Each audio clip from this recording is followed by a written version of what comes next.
Hola, hola, nuevamente estamos aquí en otra noche de viernes con su programa favorito, Psicología Barata, aquí junto a mi querido amigo y compañero y colega, y ¿cómo podríamos decir? No se me ocurre, compañero de ruta en esta aventura, así como... Somos secuaces, esa era la palabra que andaba buscando. Sí, puede ser, ¿ya? Claro. Saludarlos, agradecerles por la sintonía a los que nos han visto y bueno, estamos aquí prestos para compartir con ustedes otro tema interesantísimo del psicoanálisis, ¿ya? Vamos a seguir con la línea editorial que nos caracteriza, ya que la semana pasada tuvimos ahí una experiencia distinta, tratamos de jugárnosla con el tema del análisis de películas. Ya les dijimos que lo íbamos a volver a hacer en otra ocasión, pero como les decía ahora, vamos a seguir en lo que más nos gusta. A propósito de eso, y aprovechando de presentar aquí a mi compañero, Guillermo, cuéntanos, parece que nos quedó pendiente algo la semana pasada. ¿Cómo estáis, compa? Buena, buena, Pablo, amigo, colega, secuaz.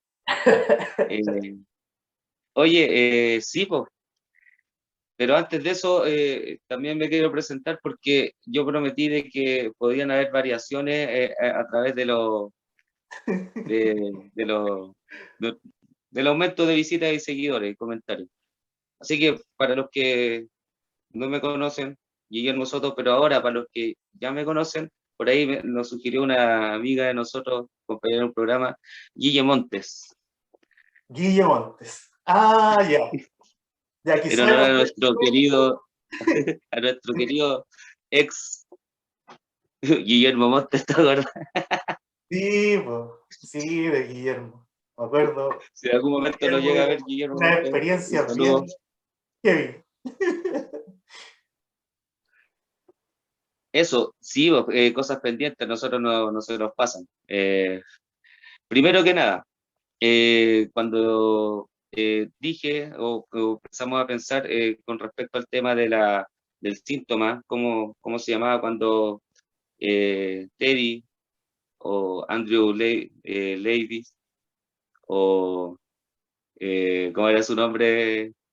Edward Daniels, Edward como quieran Daniels. llamarlo, Leonardo DiCaprio, omitía el vaso de agua en la paciente que estaba interrogando supuestamente dentro de su rol dentro de este psicodrama que se formó, el mayor psicodrama que postulaban a hacer un psicodrama y hoy poder sanar lo que amo que lo hicieron.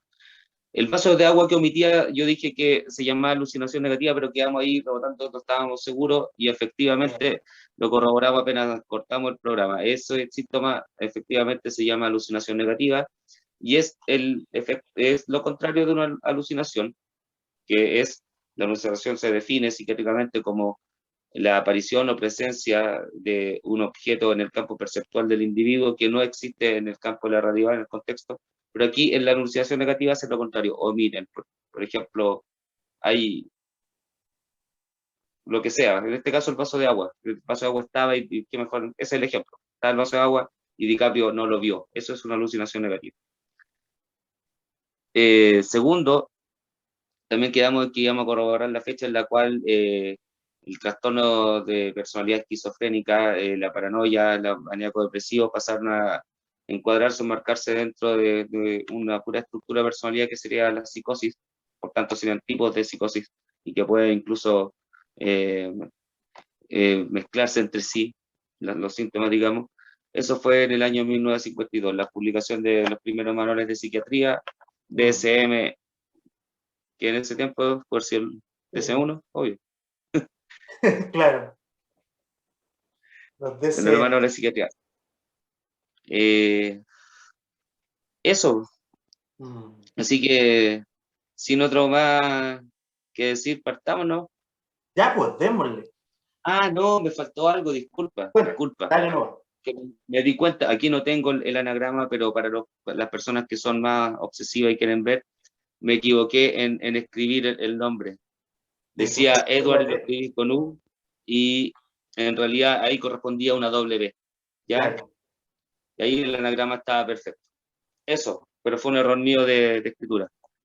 Eso es para hacer las cosas apuradas, como siempre, última hora. Sí, pues sí. Programa, es así este programa, es al lote. Ah, y si en algún momento pues, en el programa pasado me di cuenta que hacía mucho un gesto, que es porque me había sacado recién una modalidad del juicio, porque también cualquiera a pesar este güey estaba mandibuleando, no estaba. Claro, no, no somos No, de verdad, estaba con la mano, capitalismo y uno tiende, revolucionario nosotros. estaba como, estaba, estaba con un duelo maxilar, me faltaba algo, poco, y eso Claro. al principio es como raro acostumbrarse, entonces, eso. Ya, bacán. Bueno, ya pues, queridos oyentes, videntes, hoy día vamos a hablar de, en la definición más amplia, esto vendría a ser una neurosis, y que es bien particular y tiene una historia re entretenida, y aparte me atrevería a decir que es una de las psicopatologías que le da origen al psicoanálisis, ¿ya? Y esta es la histeria. Hoy vamos a hablar en el capítulo 10 de Psicología Barata sobre la histeria. ¿Qué tiene de particular la histeria? ¿De entretenido? Dale. No, es que es lo que pasa, es que mal acostumbré a este gato ahora en el invierno que venga a dormir, entonces el weón me reclama. No sé si lo escuché, mira. ¡Oh, cosita! Así que tengo que Dale, hacerlo voy a pasar, poner si no una me... pausa un poquito. No, pues sí, ¿No? sí, es para que le abra la puerta nomás, para que pase. Ah, ya, Ya, un llámalo. invitado. Me invitaba Bueno, al programa. excelente. Son buenos invitados. Sí, todo el Y rato. sí. Ya, pues, como les iba contando, la histeria es bien interesante porque tiene antigüedad, como que viene de hace muchos años atrás, visualizándose eh, desde los científicos, en este caso de los filósofos, de estos tipos griegos que ellos estudiaban todo, ¿cachai? Tipo, la figura del filósofo no es como la actual, que es un tipo tirado en los pastos del pedagógico fumando pito. Antes los locos estaban, eh, Hacían a todo. hacían a todas las ciencias, pues investigaban de todo un poco. Entonces aquí tu compadre Platón fue uno de los primeros que empezó a hablar de este tema, ¿ya? ¿Qué pensaba él de la histeria?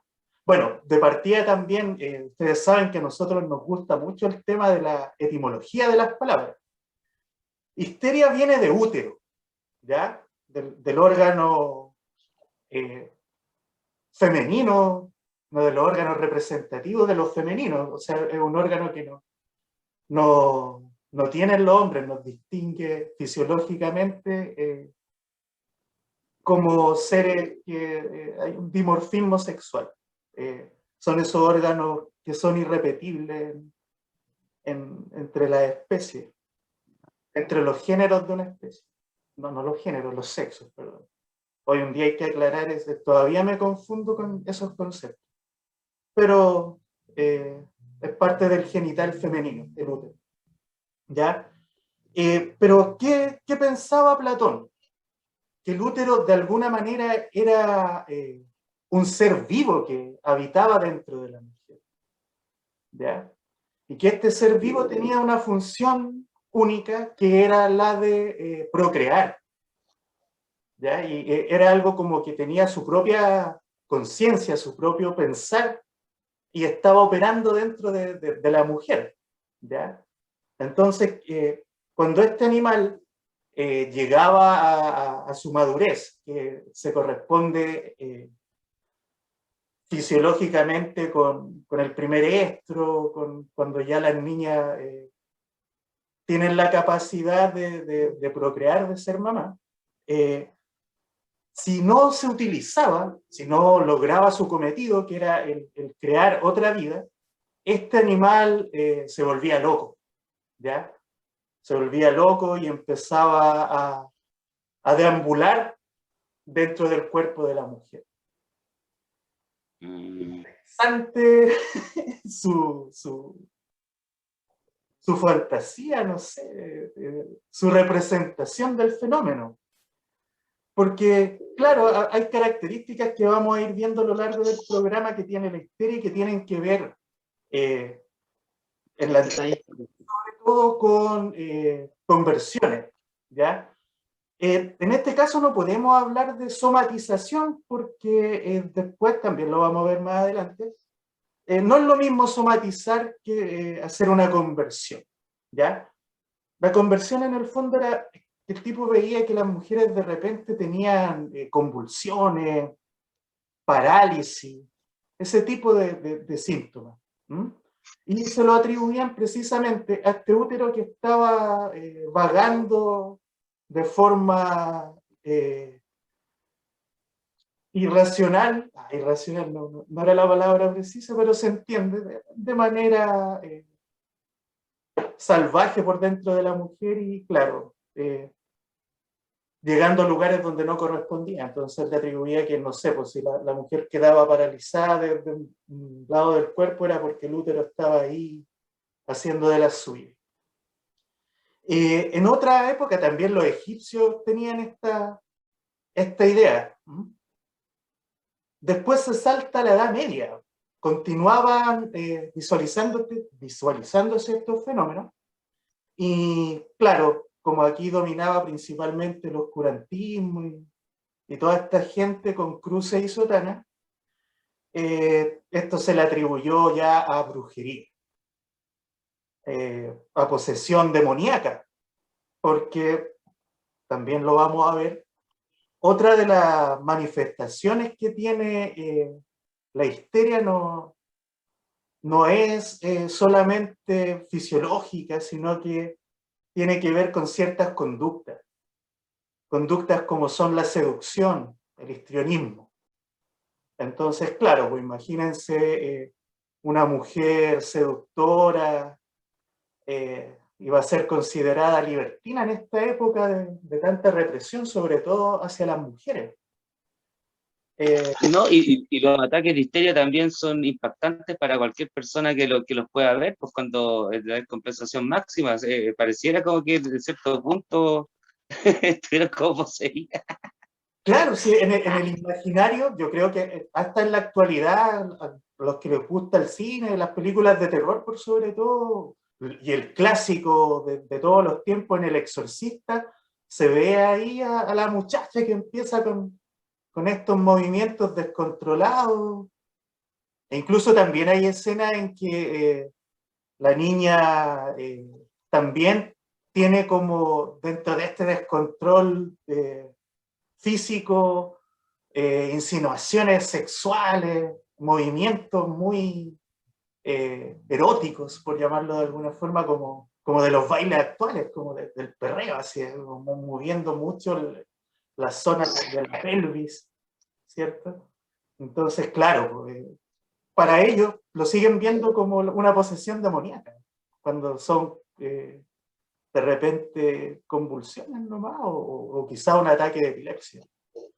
Que por cierto, también más adelante, vamos a ver que ellos pudieron diferenciar un síntoma histérico de lo que es un ataque de epilepsia, ¿ya? Continuando en esta historia, ya nos vamos a pegar un salto cuando, no sé, pues, incluso saltándonos como el Renacimiento, cuando empieza a iluminarnos la razón como humanidad, y a ver las cosas desde el punto de vista científico. En el siglo XIX la neurología empieza a hacerse cargo de este fenómeno. ¿Ya? Y aquí aparece un señor francés que es muy importante para la medicina, Charcot, Jean-Martin Charcot, que era un profesor de la Escuela de Medicina francesa, que estaba dedicado a la anatomía patológica. Entonces, este señor, como tenía estos conocimientos, empezó a darse cuenta que tenía pacientes que llegaban con sintomatología en su cuerpo, ¿cierto? Parálisis, como les habíamos dicho, o estos como ataques epilépticos, pero que no tenían que ver con daños, por llamarlo de alguna manera, mecánicos dentro del cuerpo, sino que con cuestiones que provenían del sistema nervioso, ¿ya? Entonces podríamos decir que con los estudios de este señor se inicia lo que es la neurología actual, la neurología moderna, ¿ya? O sea, un gran salto en la ciencia, en la medicina. Eso, ¿qué podríamos agregar de Charcot, Guillermo, para hablar un ratito de... Un poquito desde los griegos retrocediendo, también Hipócrates continuó las ideas platónicas, que postulando de que la histeria venía del útero. De hecho, iter, útero en griego se dice iter, entonces histeria era la enfermedad del útero, clasificándola netamente como una enfermedad femenina. Ahora, y lo vamos a tocar en otro programa, yo cacho que en el siguiente, por ahí lo vamos a poner de acuerdo, hay un tipo de histeria masculina, pero ya, en otro momento, pero se abre esa ventana. Ya, Hipócrates. Bueno, después, claro, efectivamente, Charcot fue como el pionero, digamos, de poder que da la idea o abre las ventanas para que se empiece a investigar la histeria como una enfermedad, digamos, de origen nervioso. Porque también cabe destacar de que en ese tiempo ya muchos médicos, psiquiatras, neurólogos, pensaban de que la histeria en el fondo eran fingidas, eran actuaciones que las personas usaban como para evadir ciertos problemas. Y en realidad, y hasta el día de hoy, hay ciertas personas que lo siguen creyendo. Claro. Y sí, pues, algo del componente, tal como Pablo lo mencionó, histriónico hay, pues, y lo histriónico se relaciona con lo actuado, con la actuación, la teatralización, pero es un síntoma de una patología que es real. Entonces, Charcot fue el primero, y mencionar que Freud, dentro de su juventud y sus primeros indicios de poder estudiar estas cosas mentales, estuvo en Francia, estuvo con Charcot, participó con él en algunas clases, y de ahí sacan los primeros fundamentos para implementar el método de hipnosis o de autosugestión, como se llama. Porque Charcot, una de las cosas que también aportó a la ciencia es que el tipo pudo crear síntomas histéricos a través de la hipnosis, de la sugestión. Él hipnotizaba a pacientes y les podía provocar parálisis, les podía provocar conversiones. Por tanto, desde ahí funda los primeros indicios epistemológicos, por así decirlo, para trabajar esto desde la mente, y de ahí decir que si se puede sugestionar o hipnotizar a alguien, abre un poquito las puertas, a mi parecer, en mi interpretación, de estudiar lo que es el inconsciente, de pensar de que... Claro, de hecho, datos interesantes respecto a ese tiempo, les decía, fue Charcot el que hizo las diferencias entre las convulsiones histéricas y las convulsiones epilépticas. ¿Ya? Efectivamente. Sí, él fue, y claro, en la convulsión histérica vio este componente de autosugestión. Entonces, de manera como experimental, porque es algo que, bueno, hasta el día de hoy es poco ortodoxo eh, para la medicina en general, ¿no?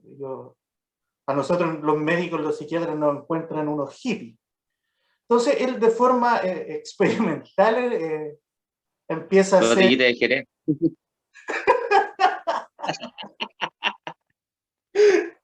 Claro, empieza a hacer esta práctica que es de él sugestionar.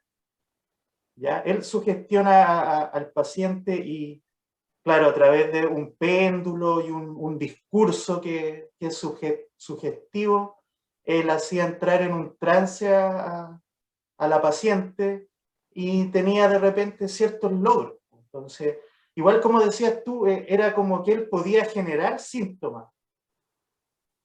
¿Ya? ¿Mm? Y fue tan allá este tema que este tipo empezó a hacer una suerte de espectáculo con esto, pues, en un hospital de Francia. Hacía como una tertulia que no solamente eran estudiantes de medicina o médicos, sino que iba parte de la burguesía francesa, que, bueno, ustedes cachan que los franceses les gusta mucho todos los temas artísticos y son muy cultos ellos. Entonces, iba hasta estos burgueses a ver como cual si fuese un show, cómo Charcot hipnotizaba a las pacientes. Entonces, interesante eso igual.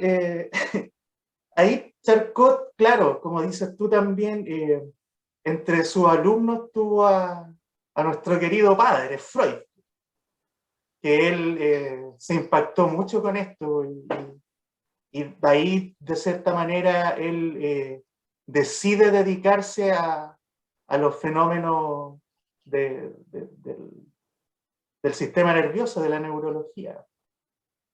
Sí, ¿no? Importante, gran aporte Charcot a la obra freudiana. Y también, bueno, desde ahí Freud empieza a trabajar en el tomo 13, creo, del 1895, estudios sobre la histeria con Joseph Breuer, donde intentan replicar un poco estos métodos visualizados, aprendidos en estas tertulias que la va morbosa, güey, Sí, bueno, no, de, eh, de Charcot. Y empiezan a trabajar un poco con el método hipnótico. A ver, cabe destacar que aquí ya empieza Breuer y Freud a postular un origen mental, digamos, psicológico de la histeria, ¿ya? Basado en un trauma. Por tanto, pruebas, estos son repasos para adentrarnos en lo que es la temática, porque tal como dijo Pablo, esto es un tema muy entretenido y muy histórico. Entonces ahí empiezan con los primeros estudios sobre la histeria y probar las nuevas técnicas para poder curar, llevar a la cura.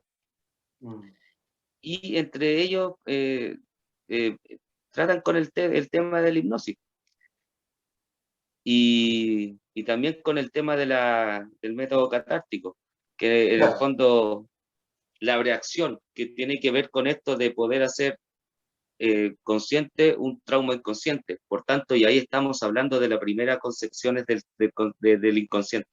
Ya lo formaron como las primeras puntualizaciones, digamos, del aparato psíquico que se iba a postular más adelante en la primera tópica del capítulo 7, ¿cierto? La interpretación de los sueños. Aquí ya se está hablando de algo reprimido que se podía acceder a través de la hipnosis o a través del método catártico, que Claro, de la reacción. Ahí es donde trabaja el caso de Ana O. exactamente, junto a Breuer. Igual, tú comentaste también el tema de la histeria masculina. Igual, si bien era la enfermedad que le daba a las mujeres, igual ahí no recuerdo si es que es Freud o el mismo Charcot que ven en un caso donde ahí se dan cuenta que la histeria no es algo solamente mecánico, no es un daño, no sé, yo me golpeé la cabeza y por eso me da esta enfermedad, sino que es una cuestión de corte mental, ¿cierto? Con un paciente que tienen un día ellos, que es un joven que fue atropellado por un carruaje, ¿ya? Y este compadre lo atropellan y, bueno, él queda inconsciente, pero no sufre mayor daño físico, ¿sí? Solo queda inconsciente. Y ya está en el hospital un tiempo y al despertar, él siente que no puede mover las piernas, siente que el carruaje le cortó las piernas. Entonces ahí está ese elemento traumático que dices tú, pues, como que en la realidad al tipo no le pasó nada en el cuerpo, él podía caminar perfectamente, pero no, para él le habían amputado las piernas.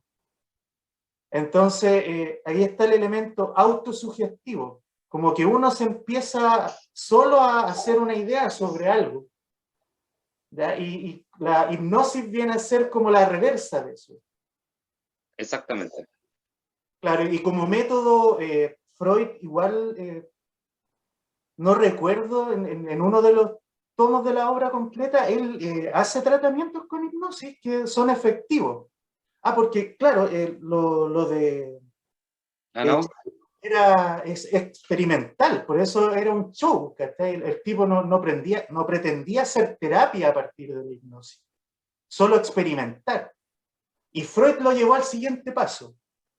En un caso, como te decía, el tipo sana, recupera, cura a una mujer que no quería amamantar a su hijo a través de la hipnosis. Como con 3 sesiones, la mujer después amamanta al niño. Claro.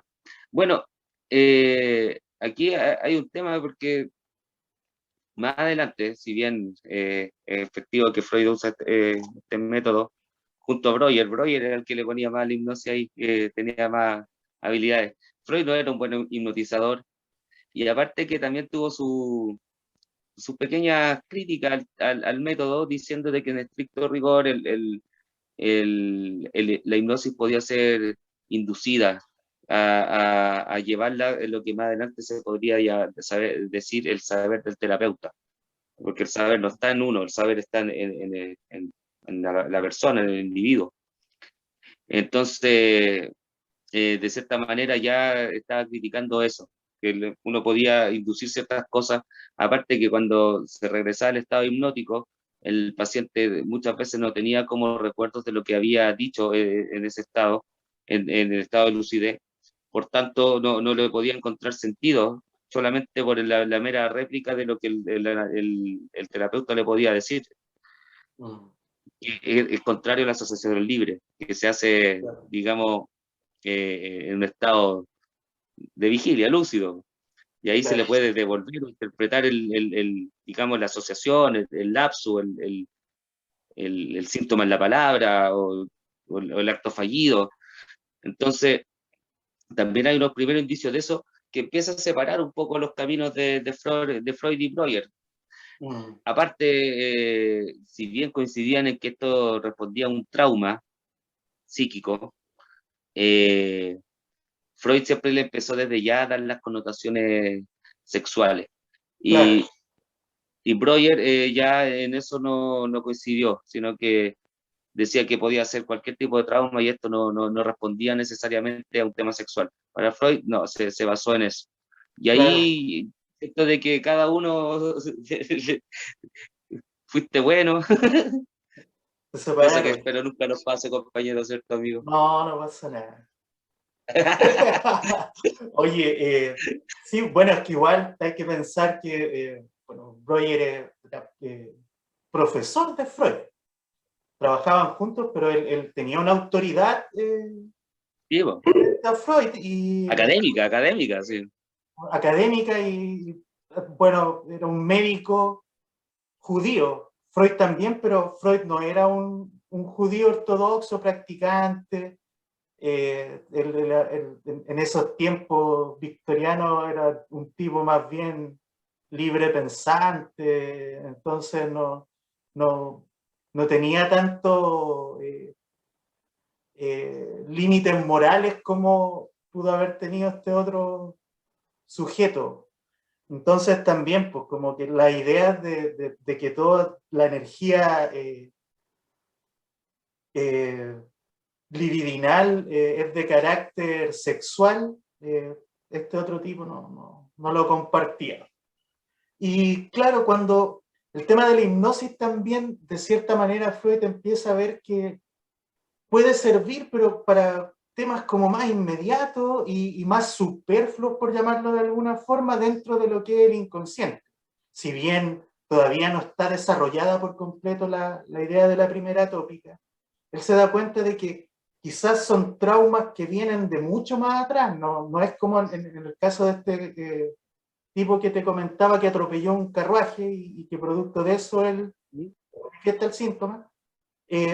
Freud piensa que viene de más atrás. ¿Por qué? Porque se da cuenta que de repente, claro, uno puede solucionar una histeria de conversión en una mujer en el sentido de que desaparece el síntoma, por ejemplo, de, no sé, pues hay un caso en que una mujer se queda con la mano así, está paralizada. Y él indagando, ¿qué le pasó a esta mujer? No, que ella tenía deseos de golpear a su madre, deseos inconscientes. Entonces, claro, a través de la hipnosis, de interpretación, se da cuenta de que por eso está así, logra que el síntoma desaparezca, pero después estos síntomas empiezan a regresar de nuevo, de otras maneras. Entonces, al final, no sirve de mucho. Y por lo mismo, como que aquí empiezan, igual junto con Breuer, con la idea de la cura a través de la palabra, que es lo que decías tú, que ya ahí empieza la asociación libre, Método catártico. método catárquico, y podríamos aseverar que cuando se acaba la hipnosis como tratamiento, empieza el psicoanálisis, como tal, como lo conocemos. Sí, de todas maneras. De todas maneras. Claro, pues porque de cierta manera Freud, recuerdo haber leído por ahí que llamó al método hipnótico como un buen método, pero un método parche, digamos. A Claro. propósito de lo que tú decías, que te podía parchar la herida, pero siempre había un, un retorno, digamos, de los síntomas. Es que no quería llamarlo retorno de los sintomáticos porque esas son palabras que va adelante, pero en el fondo a eso se refería. A eso De sí. que lo que más adelante iba a llamar el retorno de los reprimidos o el retorno sintomático. Claro, entonces, desde ahí podríamos decir que empiezan con el método catártico, la oración, cura a través de la palabra, pero la separación fundamental yace en eso, digamos, en el origen sexual propuesto por Freud. Entonces, de ahí ya nos podríamos pegar el salto al capítulo, o perdón, al tomo 7 de la interpretación de los sueños, donde ya se establece esta primera tópica y Freud empieza a proponer otras teorías con respecto a la teología de la histeria. En una primera impresión decía de que la histeria era producto de ciertas frustraciones sexuales.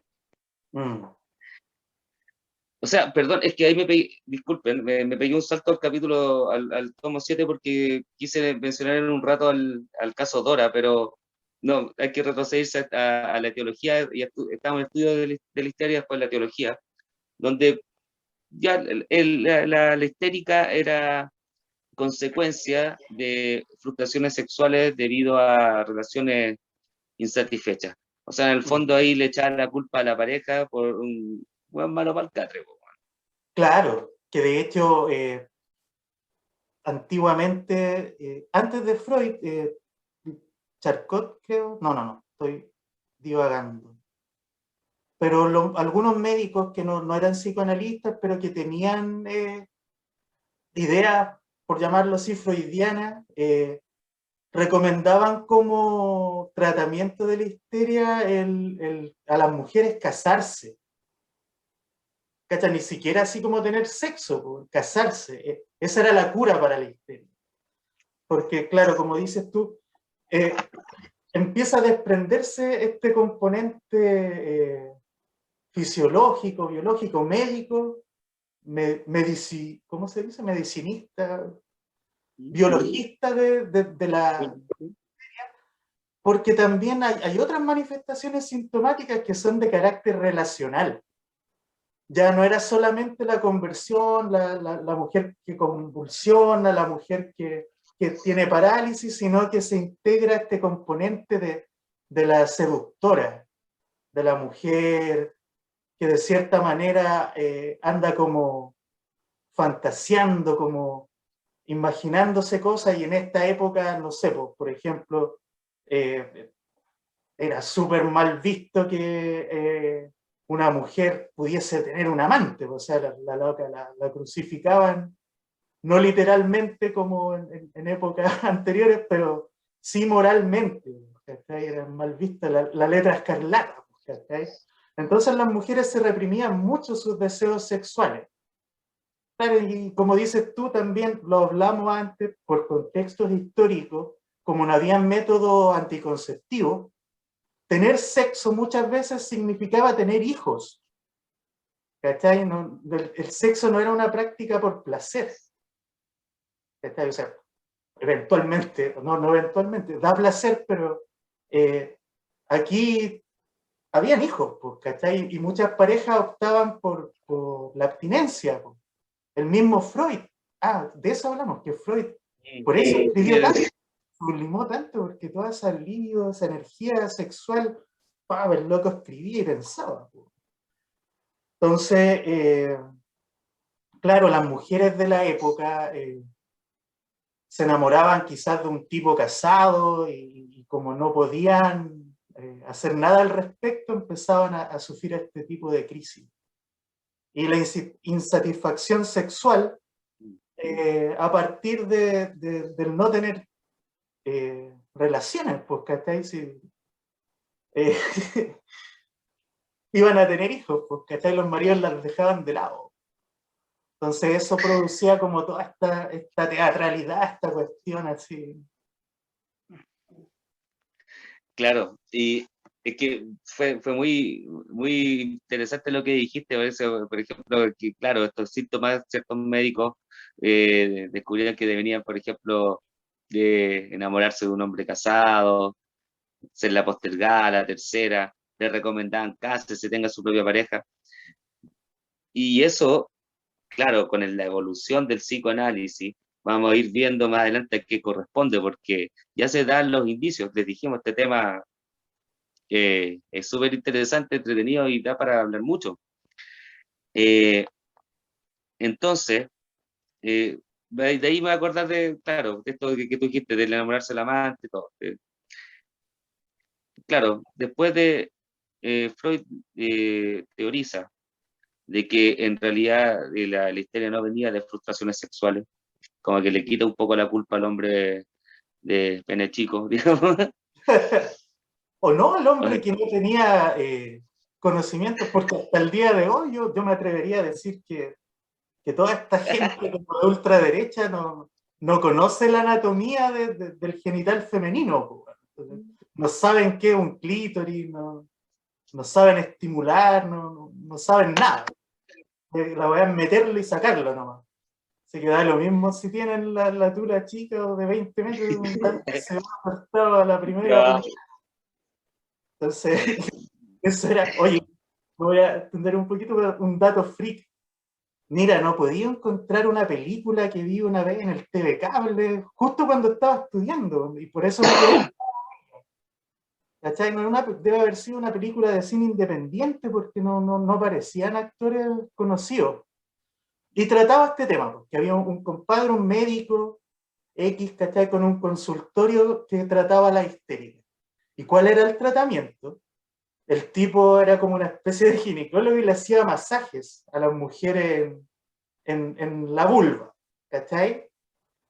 Entonces tenía muchas pacientes porque en el fondo lo que hacía el tipo era masturbar a las mujeres, el médico. Entonces iban ellas y se recomendaban que para tratamiento de la histeria, este médico era un especialista. Pero ¿qué pasó con esto? Porque el tipo empezó a tener problemas en, en la muñeca, ¿cachai? En la mano, por siempre estar masturbando mujeres, ¿cachai? Entonces buscó un médico ayudante y ahí llega un tipo joven, ¿cachai? Y empieza a ayudarlo en este tratamiento, ¿cachai? Con las mujeres. Y le empieza a pasar lo mismo, ¿cachai? Entonces este tipo, como era más joven y ya habían acceso a más tecnologías, ¿cachai? A la electricidad, por ejemplo, a los motores, desarrollan una máquina para que realice el trabajo y no estar tú haciendo el movimiento, ¿cachai? El Spider-Man, oh, qué ordinario. Ya, Olviden no, eso, no, no, no, sí. un experimento y que según la película es como el origen del dildo, del consolador, del vibrador. Y empiezan a utilizar eso y lo dan como recomendación. Mira, la he buscado, yo no sé si es una ficción o efectivamente el origen de los juguetes sexuales, pero me pareció muy interesante y cómico a la vez. Ese era Tu dato freak. mi dato freak. No, pero claro, pues se relaciona el tema por el deseo satisfecho, pero es lo que vamos a hablar un poco más adelante. En este mismo programa sí, no en otro. Me acordé de un profesor, weón, que tenía sí, un lacaniano. Esto lo veremos el próximo semestre, que hay, que hay así como terrible metido. No, nosotros tenemos la capacidad de comprimir. Todo lo que el loco te pasa en un año, nosotros lo podemos explicar medianamente en dos, Sí. tres programas. Bueno, ya. Entonces, la segunda concepción de Freud dice de que la segunda teoría, digamos, que la histeria proviene de un trauma sexual, un trauma real, un evento de seducción, de abuso sexual infantil, que me imagino que en ese tiempo no se pensaba que se daban los niños, sino que se pensaba que se daban las niñas, por esto de clasificar la histeria en las mujeres. Y, y que ese evento de seducción, por no tener un significado, por no tener la capacidad de significarlo en esa época, quedaba olvidado, sucumbía bajo estos efectos de la represión, lo que se va a decir más adelante, pero que en la preadolescencia o adolescencia o adultez joven, un evento similar de seducción venía como a hacer un enlace con este evento olvidado, eh, reprimido, era más adelante, pero olvidado, que generaban los síntomas histéricos. ¿Ya? Entonces, eh, empieza a basar la histeria ya desde un origen sexual, pero estrictamente desde un evento real de seducción, un trauma psíquico, que no fue significado en su etapa de infantil, de niñez como tal, sino que hasta que se vuelve a enlazar, digamos, con otro evento más a posteriori, que ahí sí se resignifica y se puede relacionar con esto. Y eso genera los síntomas histéricos.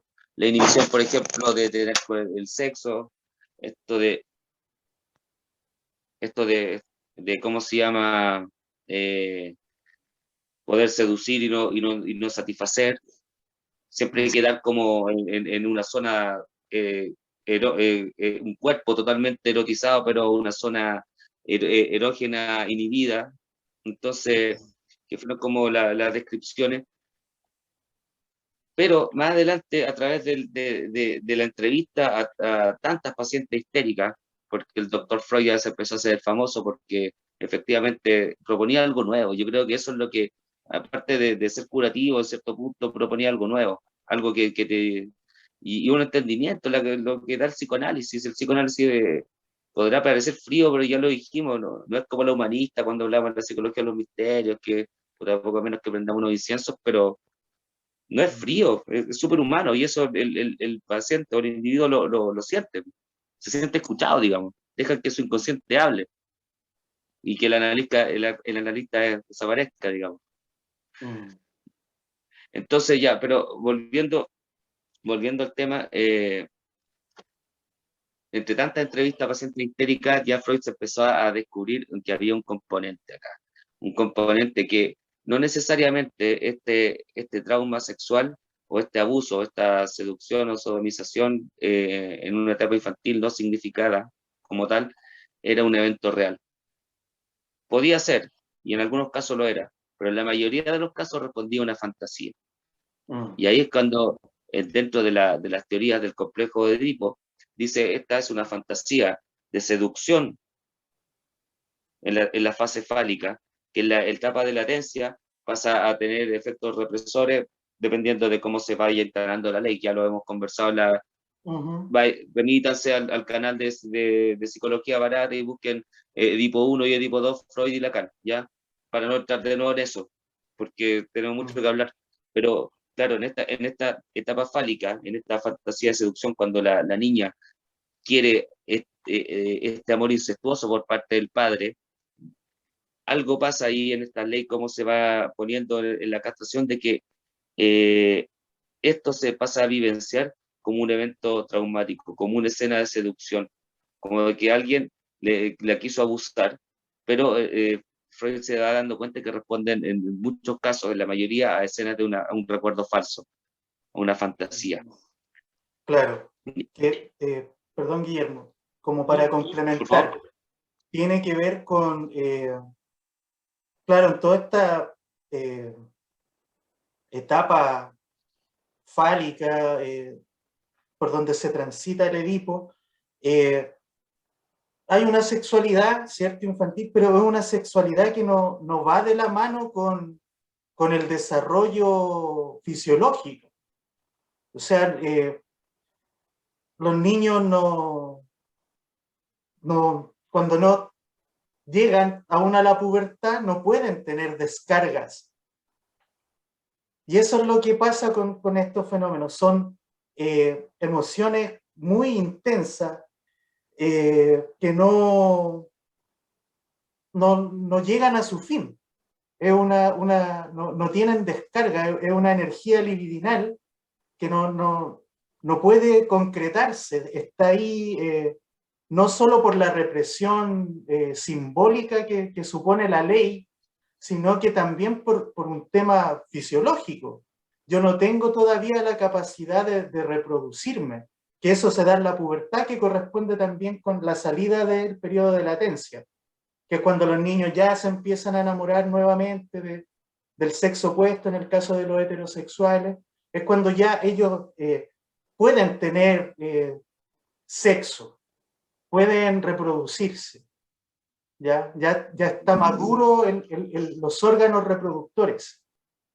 Y es ahí cuando regresan toda esta energía, estas fantasías de ese momento en que no podías hacer nada, incluso aunque quisieras.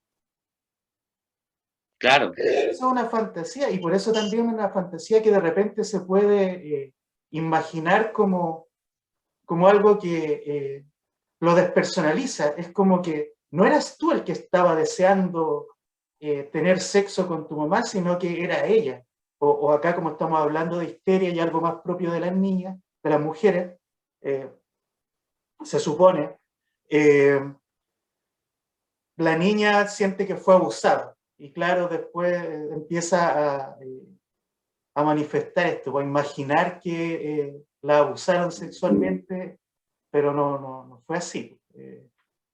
En muchos casos, la mayoría. En otros sí, pero la mayoría no. Claro, entonces se empieza a trabajar a través de esto. Y en el fondo era la personalidad histérica a posteriori es una proyección de ese deseo infantil de que el padre le respondiera desde un amor más erótico. Y con estas tensiones fisiológicas de las que hablaba Pablo también, porque son insatisfechas. Entonces ahí ya tenemos el primer componente de lo que es el deseo de la histérica, aquello que mi mamá no me dio y que mi papá también me negó, ¿ya? Y por eso es porque se sufre tanto cuando uno puede estar tanto con una persona histérica. Oh, es como que hubiese hablado de mí. Sí, pues. Es que... Ya, pero... Dale. ya, gracias, gracias. Entonces, de cierta manera, lo que Freud dice es que esta proyección del deseo incestuoso, de lo que quiso que le pasara, crea como una suerte de doble enmascaramiento en la histérica. Por una parte, se ubica en la mujer agredida, pero también en el agresor, ¿ya?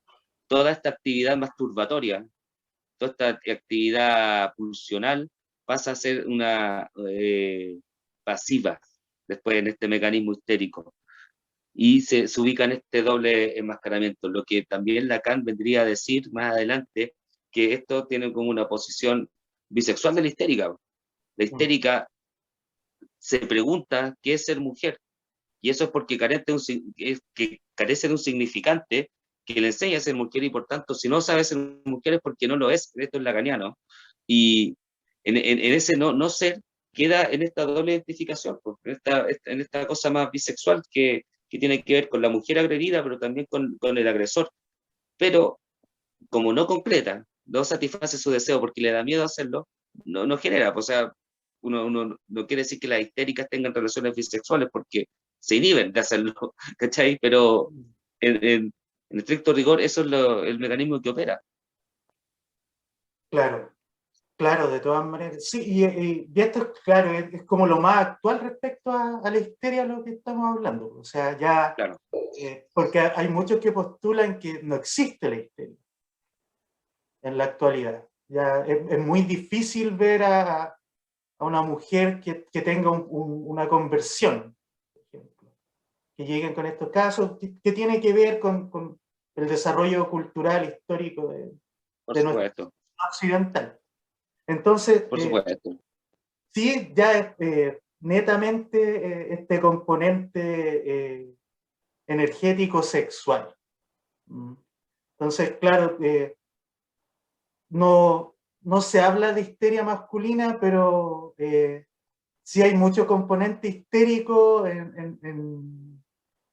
no sé, pues en la fobia, en el tipo que le cuesta relacionarse, en el tipo que tiene muchos conflictos con la homosexualidad, con su propia homosexualidad. Es un hombre histérico, ¿cachai? El que no, como que no, le cuesta.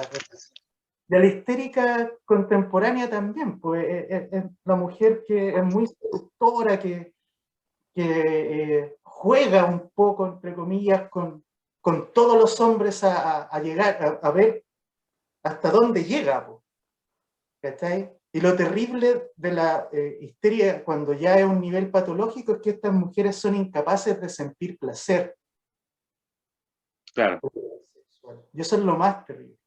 Entonces, por eso también va de la mano de repente con conductas medias promiscuas, porque de verdad ningún hombre la va a satisfacer, y no es por un tema así de que hayan necesariamente todos los tipos sean malos amantes, sino que ella con nadie va a sentir placer. Tiene bloqueado eso, ¿cachai? exactamente. Claro, uno podría decir que la histeria de conversión, sí, pues en los tiempos actuales ya no se ve, es muy poco.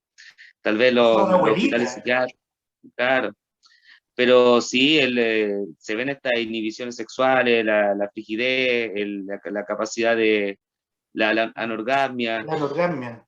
Ah, y en los hombres también la impotencia, Sí, temas como eh, de conflictos para, ¿cómo se llama? Anorgasmia también, cuando no pueden eyacular, o existen problemas en la erección, ¿cachai? En la mujer lo mismo, pues no se lubrican o no logran llegar al orgasmo.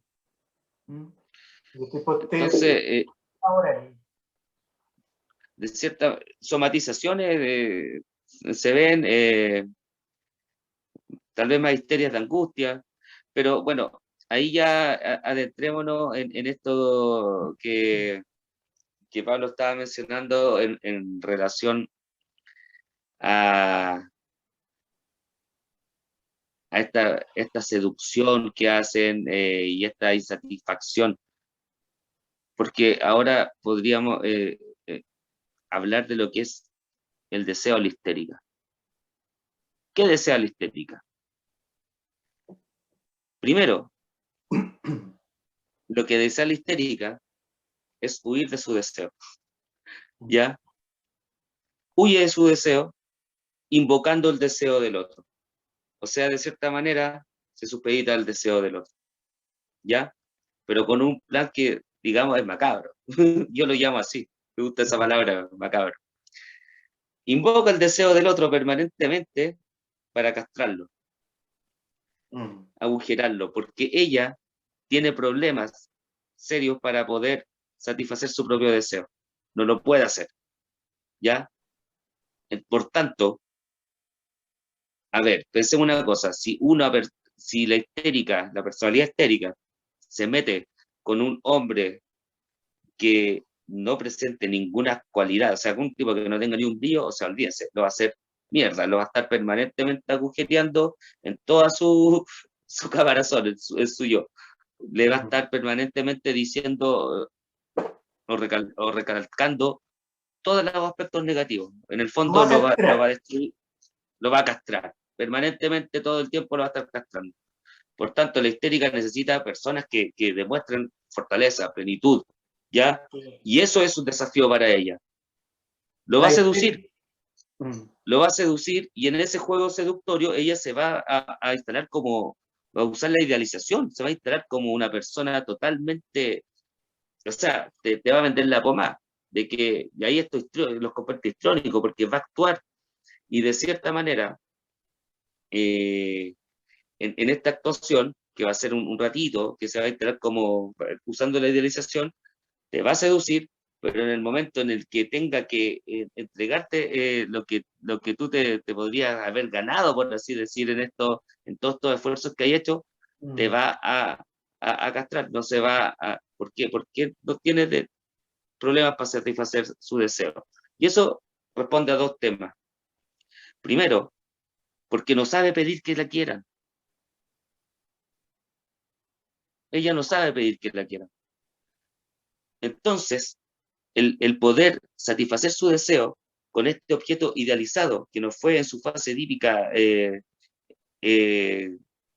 satisfecho en su fase dípica, digamos, la fase fálica, puede que la decepcione, puede que cuando pueda, que se encuentre con el acto de satisfacerlo, esto no sea tan bueno o tan gratificante como ella lo planificaba.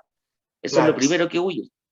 Y lo segundo, huye de que también hay un miedo a la consecuencia de que pueda pasar si es que ella logra satisfacer el deseo. Eso es castración a esa misma. Por tanto, toma este doble enmascaramiento que llamaba Freud.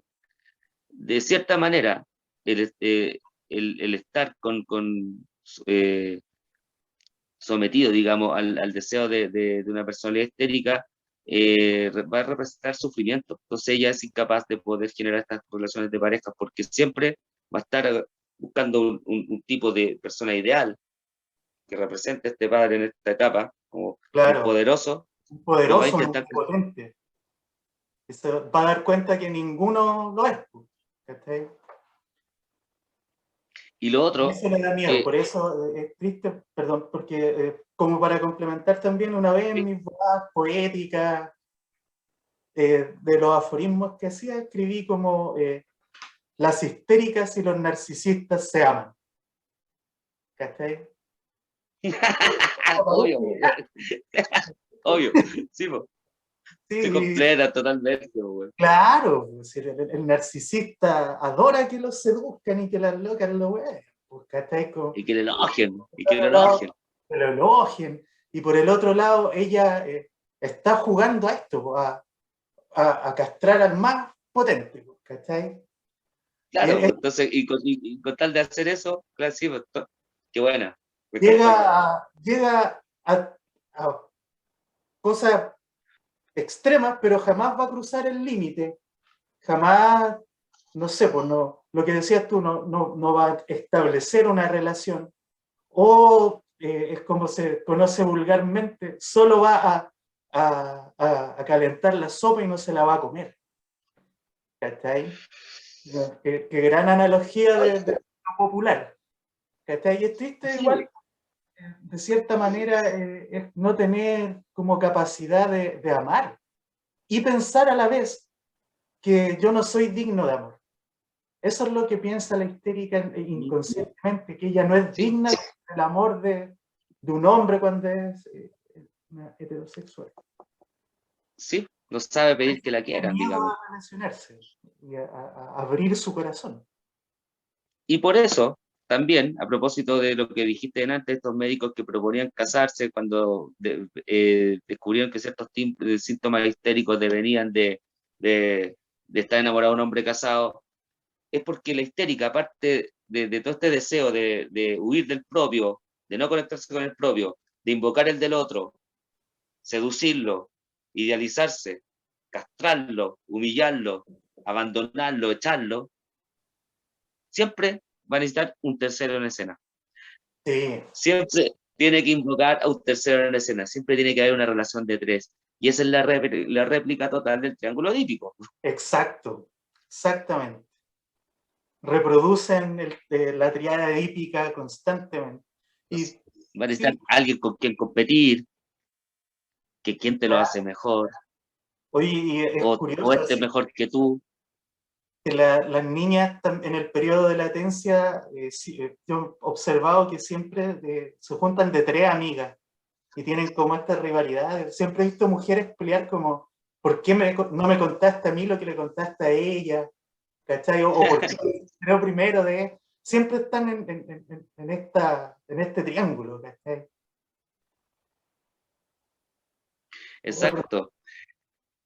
Entonces, eh, en este juego de seducción, donde entra un tercero en escena con el cual competir, con el cual venga a replicar este triángulo edípico, eh, va a venir, se va a venir a decir que en realidad el poder conectarse, esta dificultad de conectarse con su deseo, eh, eh, el también, el siempre estar, esta necesidad de estar mirando un otro, mirándola, porque pierde demasiado tiempo mirando las faltas de un otro y no se conecta con su propia falta, eh, va a tener estas personalidades que son bastante enmascaradas, pues son teatralizadas, te Mm, mienten, se plantean como una persona que no son, no, si poco menos que, no, mejor no digo eso, porque era una proyección muy mía, pero ya.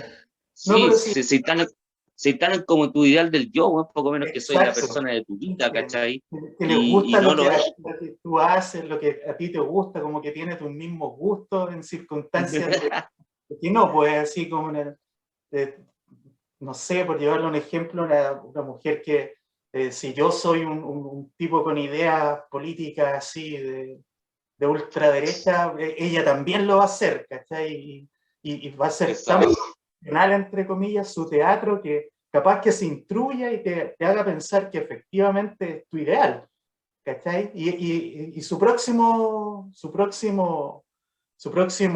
pololo, su próxima pareja, su próxima presa en el fondo, es un anarquista radical, ¿cachai? Que va a quemarlo todo y ella se transforma en eso también, ¿cachai? Es capaz de pasar de cuestiones completamente opuestas sin ningún problema. O sea, las actrices son las mejores. De todas Representan. maneras, pues sí, de hecho, mientras estaba hablando de eso, me evocó muchos recuerdos de muchas cosas, pero, por ejemplo, no, si yo vi, y me acuerdo cuando estaba estudiando psicología en la U, y veía personas histéricas que pololeaban con no, yo era del colo y cantando cosas de la garra, después se puso a pololear con un chuncho puta, indios culiados, po, weón, y con la camiseta de la U, ¿cachai? Y ella era muy seductora, era siempre así, po, le gustaba estar castrando a los que se veían como más potentes dentro de la carrera, ¿cachai? Pero no de psicología, no era de psicología, pero es más, si me Sí. ves, sabrás. Ah, Sí, que hemos estado como pelando. Así. ya. Y lo otro, po, no, pues, si a ti te gusta en la fase de seducción, cuando se tratan como el ideal, no, si a ti te gusta descansar, no, a mí también me gusta descansar y todo, no, descanse los domingos sagrados, por ejemplo, y después, puta, bueno, soy un flojo de mierda, weón, que vas ahí echado, entonces ahí te empiezan a, ¿cachai, o no? Ojo, Sí. estamos dando tips para los weones que vean esto. Tips, weón. Cuando vean Ah, esto, huye, weón, huye. Cuando empiecen estas cosas, uy, cuando hermano, empieces a uy. ver las primeras consecuencias, huye, porque después se sufre, de verdad. Entonces, ¿por qué? Porque la histérica tiene una inautenticidad con su propio deseo, una inautenticidad en la relación con un otro y una inautenticidad en la relación con ella misma. ¿Por qué? Porque de origen es un deseo insatisfecho. Y eso es lo que le va a reclamar permanentemente al otro. Mm, Lo que mamá no le dio y lo que papá le negó. Eso es lo que le reclama permanente al otro que le dé. Y es imposible que tú se lo des, po, weón, ¿cachai o no? mm. Es imposible. Por tanto, la relación va a ser tormentosa siempre. Lo dije con Yo, pasión, man. Es como que hubiese tenido una experiencia así de años con alguien así, es que yo creo, pues, que te levantaban, que te ya lo levantaban los dijimos domingos que, a las 8 de la mañana, güey. ya lo dijimos que éramos bien narcisistas, pues. Entonces uno Y, tiende como, aparte, puta, si yo anduve hasta en misa, pues, weón. Por decirte algo, po, weón. claro, exacto. Sí, Me güey. despertaste al gato, güey, mira. Chuta, disculpe, compadre. Exacto. Oye, Oye, yo creo que para concluir, contemos un poco, no lo vamos a hablar, pero hablemos un poco del caso Dora, pues como para poder explicar un poco todo lo que hemos hablado aquí ejemplificado. ¿Te ya, parece? me parece, me parece. Voy a hacer una introducción y ¿te parece que Sí, tú dale. hables los aspectos más como técnicos, por llamarlo de alguna forma? Bueno, Dora era una paciente de nuestro querido amigo que llegó con varias sintomatologías de carácter, como les decíamos, de conversión. Una muchacha que padecía parálisis de repente, resfríos constantes, afonía, un montón de síntomas fisiológicos que, claro, el médico que era Freud se da cuenta de que no tenían un origen biológico en el cuerpo y empieza a analizarla desde la parte más psíquica. Y a investigar, a indagar en la vida de esta muchacha. ¿Ya?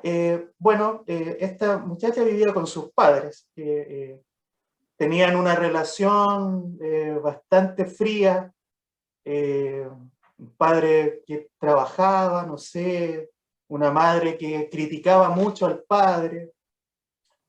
Y esta familia tenía una pareja, un matrimonio que era amigo de él, que eran los K. ¿Problemas Pero con el gato también? sí, se metió la Lenina aquí.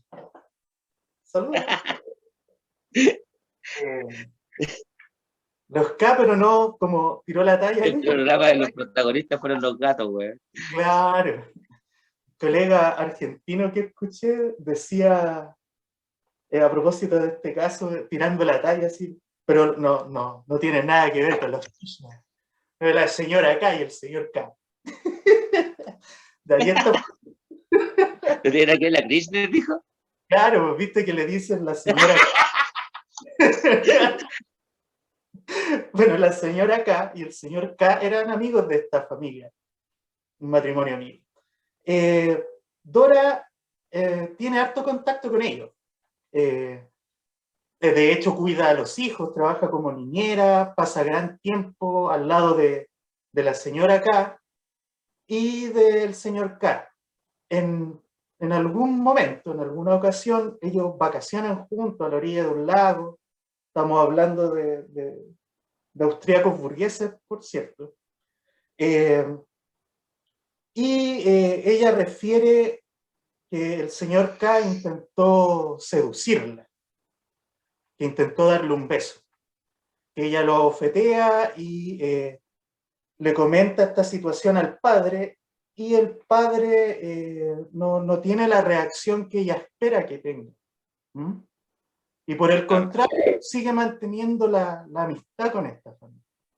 Entonces ella elucubra la idea de que también a partir de las cosas que veían las interacciones, refiriéndolo, que su padre tiene una relación con la señora K, extramarital. No sé si me equivoco, no, sí, él tenía una relación extramarital, entonces no iba a hacer nada por desvincularse de esa amistad, porque él quería estar con esta mujer, con la esposa del Disculpa, señor. un segundo. Como para cerrar, si no me acuerdo mucho, corrígeme después, que el señor K la acosó a ella porque de cierta manera su padre la utilizó como moneda de cambio. Entonces así como, tú quédate con mi hija y yo me quedo con tu esposa. Ese es como el panorama que ella plantea. Claro, claro, no, y súper. Gracias que, menos mal que alcanzaste a decir eso, porque a propósito de eso, Freud comenta en esa parte del texto que es una cosa que tiene lógica, po. Que qué puedes decirle tú a un paciente cuando, como analista, cuando alguien te viene a decir algo así que en estricto rigor puede ser porque tiene un contenido lógico. Así como paréntesis lo digo para los futuros terapeutas que estén viendo este canal, puedan también tenerlo como precaución. O sea, puedes tú pensar en algún momento que, claro, es una idea fantasiada, pero en estricto rigor no es tan delirante y que podría darse también. Mm. ¿Qué haces con eso? Sí, pues. Es que de ¿Rebatírselo? hecho uno tendría que creerlo en primera instancia, así que esa es la realidad. Y a partir de eso ir como desenmarañando la situación, pero en primera instancia lo que refiere el paciente, eso es. Y esto, como dices tú, es súper así posible. Pues claro, una alta grado de probabilidad, pues, weón, de Claro. que haya sido así, pues. De que en estricto rigor el papá no le paró la mano al señor K porque sabía que el señor K sabía que el güey le comía a la señora, que se comía a Claro. a la Krishna. A la presidenta de Argentina, pues, quiero estar con ese viejo. Claro, y en estricto rigor también Freud, bueno, no vamos a dar muchos detalles del caso porque lo vamos a ver en algún momento, pero cabe destacar de que este caso se enmarca en el tomo de la interpretación de los sueños, porque Freud lo cita, si bien como un caso de histeria, pero el énfasis que pone aquí él es la interpretación de dos sueños puntuales que tiene Dora eh, en este relato, digamos, que no los vamos a traer a colación aquí, porque ya ahí sería extenderse mucho y desviarse. Mm. Pero en algún momento, porque ya también hablamos de la interpretación de los sueños en un programa, entonces en algún momento va a haber el caso de Dora como dedicado a un capítulo, porque es muy interesante. Los análisis que hace Freud ahí son espectaculares. Para mí, ahí son los primeros análisis, pero de alta gama, alta calidad que le veo a Freud. Sí, sí. Interpretando sueños, interpretándole el síntoma y todo. Simplemente decir que en este caso, para concluir a propósito de lo que estamos hablando ahora, de esta doble posición de la histérica, ya, de cómo la agredida y la agresora, la insatisfecha y la castradora, entonces podríamos decir que Lacan, la lectura que le da a este caso, porque Lacan lo reabre y le da una nueva lectura que yo cacho que en eso podríamos enfocar el programa, weón.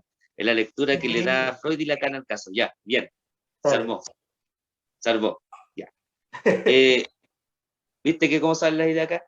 En esta lectura que le da Lacan dice que en estricto rigor lo que le pasa a Dora, niña de 18 años, que en el lugar B conoce a este matrimonio K, que era el matrimonio amigo de sus padres, y le invitan a un lugar L, que es donde está la escena del lago.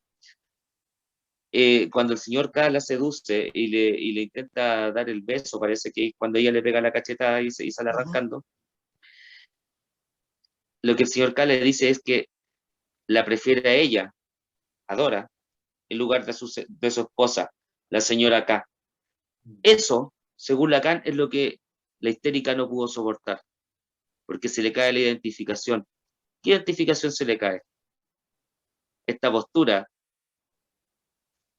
de, de este deseo con la señora K y el ser deseada por el señor y ser deseada por el señor K, pero ella en la proyección de la señora K, no como Dora. Claro, claro, de ahí, bueno, vamos a ver el caso como dijiste más adelante, pero hay hartos elementos dentro del relato de la historia que comprueban de cierta manera esta hipótesis. El tema Exactamente. de que ella cuida a los hijos del matrimonio, ella hace las veces de madre, entonces está completamente identificada como la señora acá.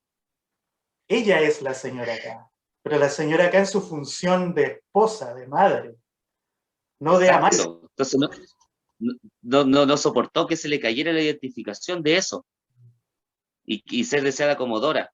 Y en cierto punto, bueno, también Freud identifica los síntomas. ¿Te acuerdas que la señora K tenía este tema que cada vez que, porque el señor K trabajaba afuera y que cada vez que él volvía, ella se enfermaba para no tener relaciones con él, pero sin embargo, Dora, cada vez que el señor K estaba afuera, ella se le iba la voz y cuando él volvía, ella se le quitaba esta tos convulsiva que tenía como uno de los primeros síntomas con el que le consultaron, y él va a interpreta diciendo que en el fondo es porque no quería hablar con nadie más que no fuera el señor K.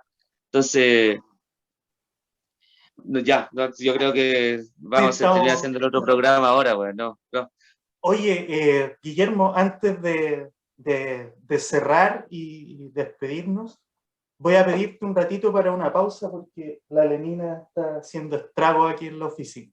Dame un segundito. dale, Ustedes no se van a dar ni cuenta, ¿eh? dale. Ya, volvimos inmediatamente, cacha, no nos demoramos nada. Guillermo, en vista de igual llevamos harto rato, porque como les comentamos, este tema es entretenidísimo y tiene varias aristas y cosas que podemos ver en lo cotidiano, por eso lo hace tan apasionante. Pero en honor al tiempo, al sueño, al cansancio, tenemos ya que ir finalizando lamentablemente, pues despidiéndonos. No sé, Guillermo, algo que complementar al cierre a propósito del tema o ya derechamente ir despidiéndonos.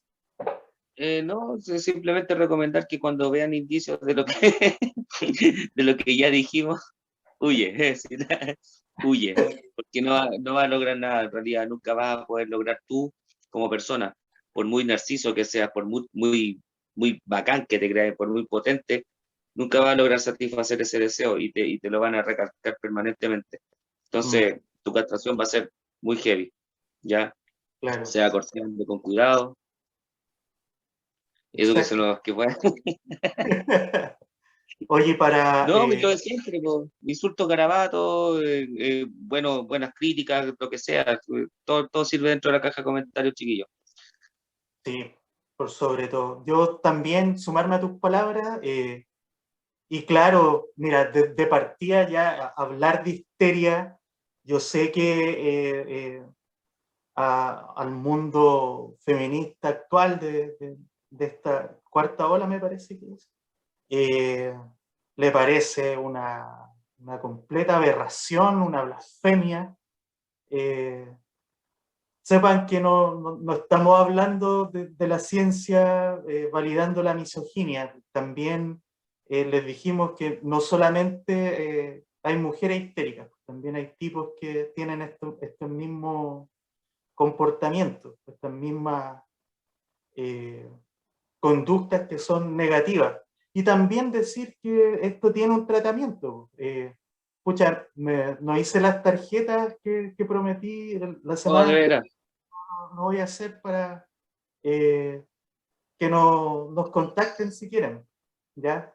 Entonces también, pues algo que tiene solución, pues, pero como dice Guillermo, cuando empiecen a identificar este tipo de cosas que les comentamos, arranquen, o si aman mucho, busquen ayuda. Eso como para ir cerrando. Lo Oh, qué otro... bonito lo que dijiste. Digno de un poeta, po, weón. Digno de un poeta. No, no, no, ahí te salió todo lo poeta. Oye, y ¿podemos lo así otro- analizar un poema algún día, no? sí, po, es que imagínate, yo entré a la poesía por la psicología precisamente. ¿Mm? No sé, imagínate, el surrealismo me encanta y eso lo hicieron psiquiatras, po, André Breton, hay hartos psicoanalistas que son poetas también. Pero bueno, lo que le iba a comentar, pues a título personal, quiero agradecer a mi familia, eh, a mi padre y a mi hermano, a mi madre también, porque, bueno, no sé si se va a apreciar en el video, pero me regalaron un equipamiento un poquito más sofisticado del que teníamos. Así que van a contar como uno de nuestros primeros auspiciadores, una cámara y un micrófono que vieron aquí, para que mejorara un poquito el sonido. Y la idea es ir armándonos. Así que siempre les decimos, buscamos auspiciadores, chiquillos, porque nosotros tenemos hartos gastos y no nos podemos dar lujo. No son lujos, pero no son cosas prioritarias para nosotros, ¿ya? Eso. Y nada, pues. No, yo aparezco con un micrófono en la cámara, capaz que me aumenten la pensión, po. O- Me piden aumento de pensión, no. claro, no, pero mira, esto se justifica por eso, tiene que ser por aportes, chiquillos, para que son weas que nos compramos nosotros, pues, si no alcanzan las lucas. Pues. La weá que dije, weón. No, está bien, pues, sí, está bien. Se Hay que entiende. hacer sus descargos acá. Pero creo que lo hice mucho, porque me apasioné al último. Sí, Pero pues sí, muy uy, bien. y aquí estoy, pleno, hablando de psicoanálisis. Claro. Y Más ahí contento ven, que... chiquilla, un hombre, un sobreviviente, un gallo bacán. Despedirnos. Un gran abrazo, gracias a los que nos siguen, a los que nos ven y nos vemos la próxima semana en otro episodio de este programa que hacemos con tanto amor y cariño para ustedes. Guillermo, un abrazo, vamos a estar conversando ahí en la semana, cuídate, pasa Por un buen... supuesto. ¿Ya? Bueno, oye, aparte, ahora que se están como saliendo de a poco las cuarentenas, eh, más que por estrés pandémico, más que por efectos, yo creo que de positivos del plan de salud, pero no importa. Hay un programa que tenemos pendiente que no lo vamos a hacer así por cámara, sino que lo vamos a hacer de manera presencial entre nosotros Ah, y sí, pues sí. Oye, a eso tenemos que llegar, a tener un estudio, bueno, en que estemos los dos ahí, no sé, estilo La Belleza de Pensar, o más bien Maldita Sea, bueno, comiendo claro, nachos, guacamole y tomando chela mientras conversamos, así. Sí, pues sí que no nos sí. vemos hace tiempo en persona, güey, por eso que cuando dijiste hablamos la semana estaba pensando eso, Sí, para maldita pandemia, allá pero no vamos. importa, allá Sí, pues, vamos, y una siempre la historia evolución. bonita. Así es. Ya, pues, saludos, gracias Daniel, gracias Ulises, gracias Ana María, gracias Joaquín, los quiero mucho. Nos vemos. Chao, Guillermo. Chao.